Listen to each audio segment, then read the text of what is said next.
his approach is like surprisingly simple, at least from how he describes it. Okay. Like in a 2-step funnel. Yep. And then just set it and forget it. Okay. At least that's what he claims, but that's why we're here. Exactly right. Yeah. Yeah. And we'll see, if his level of success is achievable or repeatable for everyone. Right.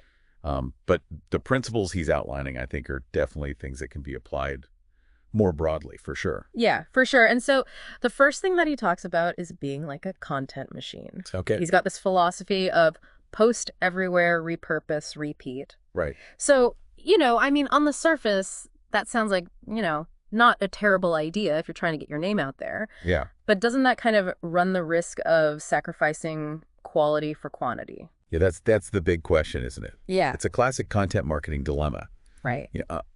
On the one hand, consistency is key, Yeah. right? Like putting yourself out there consistently across different platforms. That's how you build visibility. That's how you begin to establish yourself as, an expert or whatever your particular field is. Sure. But, spreading yourself too thin can lead to what generic content is, content that doesn't really connect with anyone. Right. It's like that old saying, jack of all trades, master of none.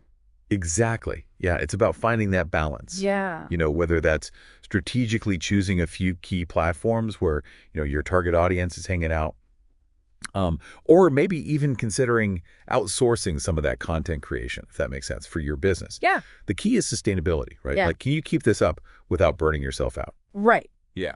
So then he goes on and he talks about this freebie funnel. Okay.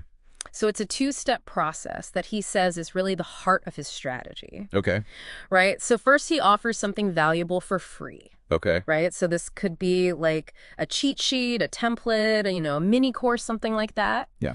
And in exchange for that freebie, he asks for your email address. Right. And then as soon as you're on his email list, bam, he hits you with a promotion for his paid Skool community on the thank you page. Right. So it's like, here's a little taste. A little taste, yeah. Now, are you ready for the whole feast? Exactly. Yeah. Yeah. And, this works for a couple of reasons. Okay. First of all, it leverages the power of reciprocity. Okay. Right. Like you give a little something, people are more likely to give a little something back. In this case, their email address. Yeah. And boom, you've opened up that line of communication. Right. And this is where his 365-day email sequence comes into play. Wow. 365 days. That's a lot of emails. That's a whole year of emails.